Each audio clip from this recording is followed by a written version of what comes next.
Assalamualaikum, salam sejahtera dan salam Malaysia Madani. Bersama saya Muhammad Azizi Rahim dalam Berita Pagi Sarawak.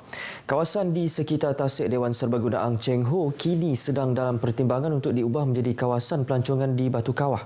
Timbalan Premier Sarawak Datuk Amar Dr. Sim Kui Hian berkata, Kerajaan Sarawak mengambil inisiatif untuk menjadikan kawasan bekas kuari Ang Cheng Ho yang sudah lama terbiak itu sebagai ruang awam. Jelasnya kini sedang bekerjasama dengan pemilik tanah untuk melihat sama ada boleh menjadikan kawasan sekitar ini sebagai tempat tarikan ramai, iaitu dengan membina pusat membeli belah dan tempat penginapan. Di seberang Jalan Stephen Yong terdapat taman seluas 40 ekar, jadi ianya untuk ditetapkan semula 20 ekar dan 40 ekar yang bertentangan. Justru Batu Kawah akan mempunyai 60 ekar tanah untuk kegunaan awam. Ini adalah tambahan kepada Riverbank Park Batu Kawah yang hampir siap. Adun Batu Kawah itu berkata demikian ketika ditemui media pada Majlis Pemimpin Bersama Rakyat Dun Batu Kawah di Dewan Serbaguna Ang Cheng Ho semalam. Mengulas selanjut, Datuk Amar Dr. Sim yang juga Menteri Kesihatan Awam, Perumahan dan Kerajaan Setempatan Sarawak tidak menafikan bahawa pembangunan pesat menjadi faktor harga tanah persendirian di Batu Kawah naik dengan cepat. Namun begitu tegasnya Kerajaan Sarawak tetap akan komited membangunkan kawasan berkenaan supaya ia dilengkapi dengan kemudahan tempat tinggal, tempat rekreasi dan tempat bekerja. Lebih 500 orang penduduk terdiri daripada pelbagai bangsa hadir memeriahkan majlis tersebut. Lebih kurang 500 orang belia di daerah Kanawit telah menyertai program Jelajah Belia Sarawak Aid Kanawit 2024 yang diadakan di Dewan Pejabat Daerah Kanawit semalam. Program anjuran Kementerian Belia, Sukan dan Pembangunan Usahawan Sarawak itu dirasmikan oleh Menterinya Datuk Seri Abdul Karim Rahman Hamzah.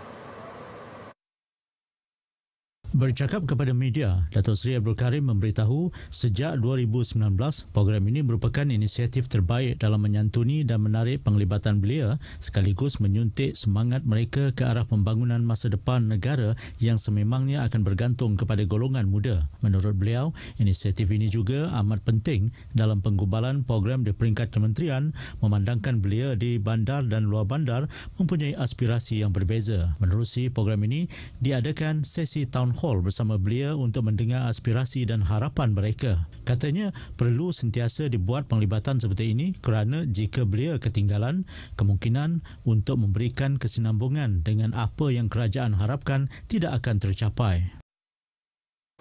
Masjid Baharu Sibujaya mampu menjadi mercu tanda baharu dengan seni bina yang kreatif kini menjadi kebanggaan setempat dan penduduk Sibujaya.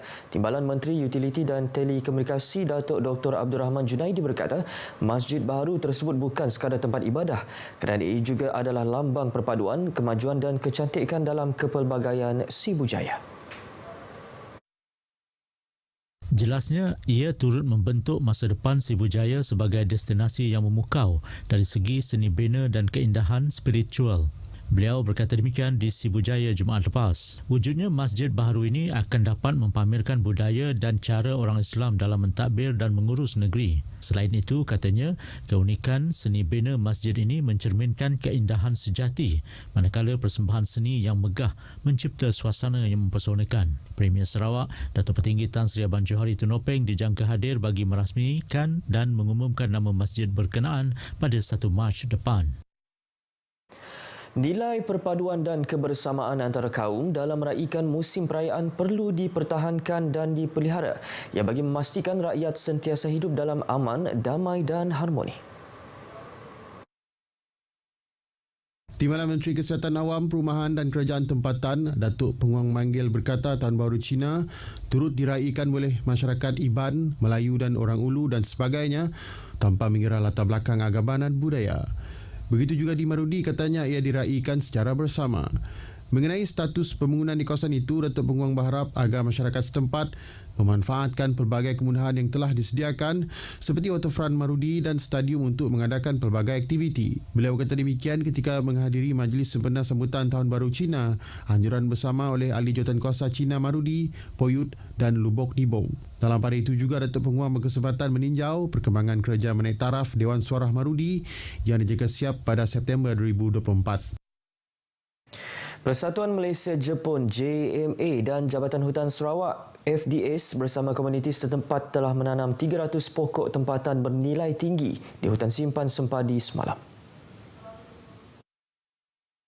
Menurut kenyataan media yang dikeluarkan oleh FDS, 15 sukarelawan dari Midori no Daiichi telah membuat perjalanan khas dari Jepun ke Sarawak untuk menyertai program anjuran FDS dan JMA ini. Kerjasama di antara FDS dan JMA menonjolkan kepentingan kerjasama antarabangsa dalam menangani cabaran alam sekitar global yang menyumbang kepada usaha berterusan untuk melindungi dan memulihkan sumber semula jadi yang tidak ternilai ini melalui usaha dan komitmen bersama untuk generasi akan datang. Kenyataan sama memberitahu inisiatif luar biasa ini menandakan satu peristiwa penting dalam perkongsian yang telah lama terjalin di antara organisasi dalam usaha pemulihan alam sekitar. Dua sukarelawan yang turut serta berkongsi hubungan unik dengan hutan simpan ini, yang mana mereka meninjau kembali pokok yang telah mereka tanam semasa kempen penanaman pokok tahun 1996 sebelum ini, menekankan kesan berterusan sumbangan mereka kepada ekosistem hutan. Belia Sarawak maju selangkah ke hadapan dengan ekonomi digital dengan pelancaran aplikasi penghantaran makanan yang dibangunkan sendiri, Ketek. Menurut Ketua Pegawai Eksekutif CEO Ketek Malaysia, Nur Suhadi Yaakob, aplikasi yang dibangunkan sendiri sebagai penganalisis data ini turut menjadi aplikasi pertama yang mempunyai pilihan bahasa IBAN selain Melayu, Inggeris dan Cina, menawarkan harga jualan sama di kedai dan jumlah komisen yang lebih kompetitif kepada rider. Ketek turut akan dikembangkan ke kawasan pedalaman dan juga luar bandar yang tidak mempunyai perkhidmatan sedemikian. Tidak terhad kepada penghantaran makanan saja, Ketek turut menawarkan penghantaran barangan termasuk runcit dan juga tonggas LPG. Beliau berkata demikian dalam pelancaran pengenalan 3 jenis aplikasi tersebut, iaitu versi penjual, penghantar dan pengguna kepada media di Kuching. Ketek merupakan ungkapan popular yang disebut oleh Premier Sarawak, Datuk Patinggi Tan Sri Abang Johari Tun Openg, yang bermaksud tekan atau klik saja. Aplikasi kini boleh dimuat turun menerusi Android Play Store dan App Store tidak lama lagi. Sarawak sah dipilih sebagai tuan rumah kejuaraan tinju dunia WBC 2024 yang bakal menyaksikan jaguh-jaguh tinju profesional dari serata dunia berkampung di Kuching pada 11 Mei depan. Menurut Presiden Persatuan Tinju Negeri Sarawak Sabah, Datuk Rahman Lariwu, pemilihan Sarawak disahkan sendiri oleh Presiden Majlis Tinju WBC Asia Kol Tanapul Bagdi Bumi kepada beliau semasa keduanya mengadakan pertemuan di Bangkok Jumaat lepas. Jelasnya lagi, Sabah bersetuju mengadakan perlawanan WBC itu serentak dengan terbuka Sarawak yang akan dilangsungkan dari 6 hingga 10 Mei di Stadium Tertutup Petrajaya, Kuching. Ini adalah sejarah baru dalam arena sukan tinju di Sarawak dan negara kerana ia julung kalinya kejuaraan WBC ini dianjurkan di Malaysia. Penganjuran kejuaraan ini juga sebagai menyahut seruan Kementerian Belia Sukan dan Pembangunan Usahawan Sarawak yang mahu lebih banyak acara bertaraf antarabangsa dianjurkan di sini. Datuk Rahman memberitahu demikian dalam sidang media semalam. Dedahnya lagi, setakat ini 8 negara telah mengesahkan penyertaan iaitu Malaysia, Jepun, Indonesia, Bangladesh, Thailand, Filipina, Perancis dan Brazil.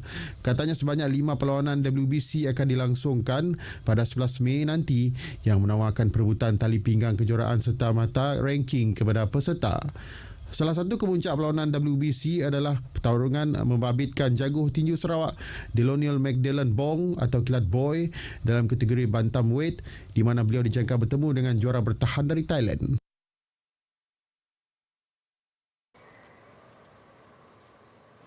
Satu mayat wanita ditemui terapung di Sungai Sekama Jalan Datuk Abang Abdul Rahim di Kuching petang semalam. Pusat Gerakan Operasi Bomba Sarawak memaklumkan panggilan kecemasan mengenai penemuan mayat tersebut diterima pada pukul 4.35 petang. 8 anggota telah digerakkan ke lokasi dan setiba di tempat kejadian, pasukan bomba menjumpai satu mayat wanita berpakaian lengkap sedang terapung.